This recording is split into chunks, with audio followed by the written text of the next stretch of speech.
How to fix not available on TikTok Live Studio. Now, if this is the first time encountering this kind of problem, then all you have to do is just to clear cache and data from your TikTok application itself, because it might be or it could be some glitch or cracks. So to do so, just head over to your TikTok application icon, tap and hold on it, and then just go directly to this eye logo right there.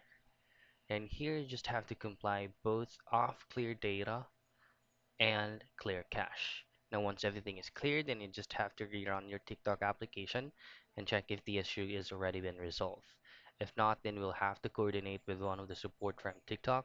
Just head over directly to your TikTok account, go to your profile at the lower right portion, and tap on the three lines at the top right portion of your screen. And then here, go to settings and privacy, and then just scroll down a bit till you find help and support or report a problem.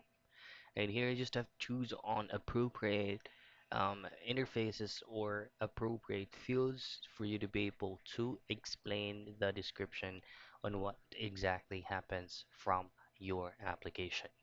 And that's it. That's how you fix access not available on TikTok Live Studio.